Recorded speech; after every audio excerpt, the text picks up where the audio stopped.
he absolutely destroys the elf. And truthfully, there's a reason for that.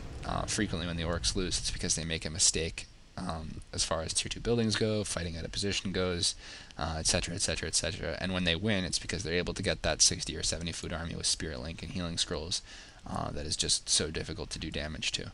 So that's focus winning that game. Again, looking at units, largest for half. So that gives you a pretty good idea. Also, look at this statistic, drives me insane. Looking at units produced, focus produced 43 and killed 82. Half produced 101 and only killed 39. And I realize there's a food cost difference between grunts and raiders and talons, but God, that's a pretty big difference right there. And obviously, if you don't understand this matchup very well, it'll frustrate you when you see those numbers. Anyways, 4. Please get that paused at the 1 minute mark. 1x speed. Favor off on the orc player's point of view. I'm going to try to remind myself who this orc player is. I believe it's Lynn. Yes, Lynn versus Winners. I thought this was a very educational series. I didn't include, I think game 2 was Turtle Rock, and I didn't include that. Although I easily could have, because Lynn played very impressively in that as well. But anyways, 1 minute mark, 1x speed, Fog of War off, and I'll talk about the map as it affects this matchup, since this is the only non-Turtle Rock game in the audio. Blah, blah, blah, blah. Sorry, I'm just getting paused.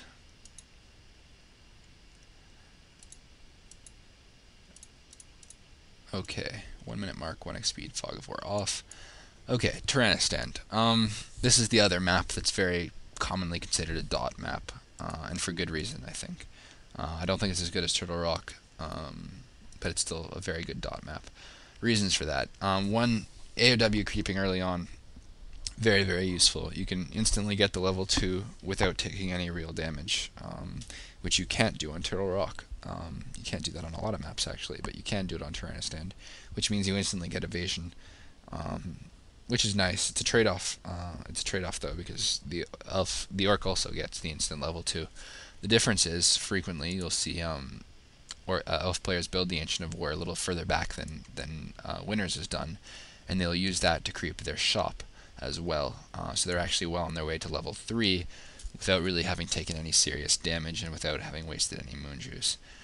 So frequently what you'll see happen is both players will either creep to level 3, or the elf will try to creep level 3, and the elf will come harass, and the orc will come harass, or the elf will straight creep 2 and then harass. And basically it's a trade-off between, do I want to have to deal with a 100 mana burn Demon Hunter at the expense of having a level 3 Blade Master, or would I rather fight level 2 versus level 2? I'm going to say right now, guys, I think it's much better to fight level 2 versus level 2. Yes, level 3 Blade Master is nice, but you can get that a lot of other ways without having to trade for the level 3 Demon Hunter. And if you allow them to get the level 3 Demon Hunter, it makes every single mana burn they get off on your Tauren Chieftain that much more painful for you. It's one less shockwave. Anyways, what else to talk about? It's also a very good map to push on. Notice there's plenty of bridges, and there's only certain set paths, 2 set paths per base. Sorry, to get to the other player's base. So it's very easy for a ranged army to camp the bridges and exploit that little narrow choke point and mess with you. And also there are 2 shops. I think the next audio will definitely talk more about Echo Isles, where there's only 1 shop and how that'll affect the game. But because there are 2 shops, you're both going to get boost of speed, and you're probably not going to be able to deny his scrolls and his potions of invulnerability as well. You still can, but it won't be as easy. So that's enough talking. Let's get the game unpaused in 3, 2, 1, unpause. Okay, again, looking at it from Lynn's perspective, I mentioned he tends to play with a more defensive base build, from what I've noticed about him, and you'll see that first burrow is a pretty good example.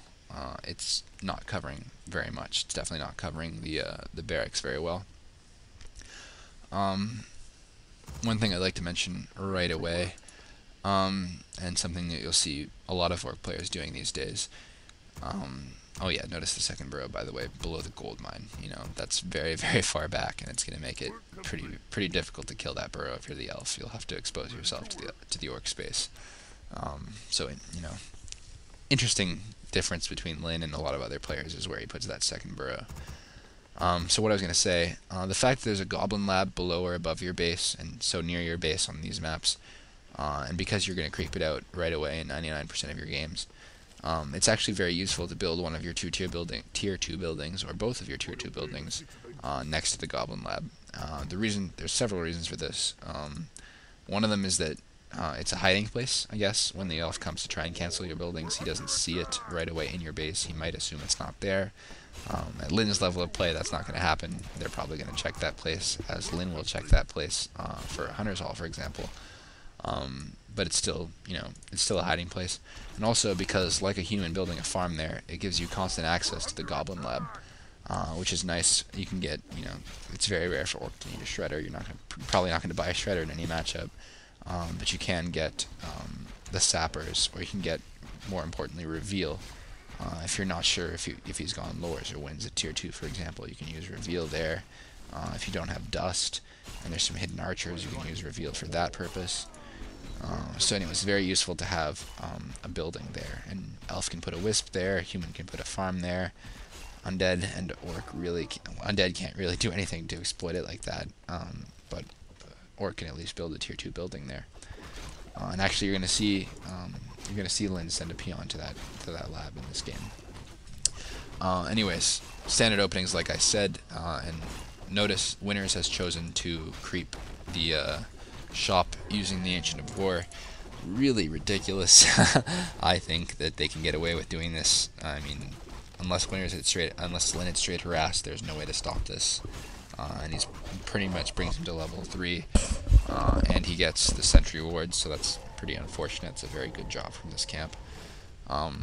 Notice though that Lin had noticed him doing that with his scout peon. Instead of just scouting the elf space blindly and then sending it back without really knowing anything about the elf's game plan, he put that scout peon in front of the shop to see if that's what the elf was intended to do, whether or not he was going to creep that shop. The nice thing about Tyrannistan, if you're Orc, and there aren't too many nice things in this matchup, but the nice thing about it is the fact that a lot of places drop Claws or Gloves of Haste or Circlets of Nobility, and the camp Lin was just creeping does just that. And that's exactly why he crept that instead of creeping closer to the bottom of his base. If you can buff your Blade Master, it's always a good thing. Unfortunately for him, Ring of Protection and 2 Mantles of Intelligence doesn't really qualify as buffing your Blade Master. Anyways, notice his harass. Straight for the archer here. Winners gets a very good hide off. He notices that Lin does not have Dust of Appearance, so he can still get away with hiding. And the second that he does the hide, Lin sends a Wood Peasant to the Goblin Lab, and 50 gold for the reveal and an archer kill is definitely worthwhile. Notice also that Winners has placed a Sentry Ward in front of the bridge. Pretty decent placement. It gives him a good idea of where, definitely one of the entrances to the side of his base. He'll know if Lin ever chooses to creep the mine. He'll probably have a pretty good idea of that, and that will be playing a semi-important role in what's gonna unfold in this game. Anyways, looking at the game itself, tier 2 has come, and Winners is in no position to push. If you look at his base build, he's walled off the interior of his base using Moonwells, the Altar, and the Ancient of War. A lot of elves do this. It's very, very intelligent play on their part. It makes it very difficult. It makes it impossible to cancel the Ancients of Wind, which is, it does not happen too often, but it's nice when you can do it. Lin is able to get us around on the Beastmaster and force support. It's really unfortunate for Winners they didn't have a Staff of Sanctuary there, because again, losing your port, never a good thing, at least not that carelessly. But basically what just happened is Lin gets the free tier 2, he doesn't get a single building cancelled or even attacked, and he's able to start creeping all the sooner because of that. You'll see the Demon Hunter comes in. Level 3 Demon Hunter coming in is actually a pretty big bother. Doing that 100 damage, 100 mana drain per burn, very unfortunate. You're going to see how quickly, he's got decent items on him, the Circle of Nobility and the Boots of Agility, Slippers of Agility, are definitely going to help him damage-wise. You're going to see how quickly one of the grunts he focuses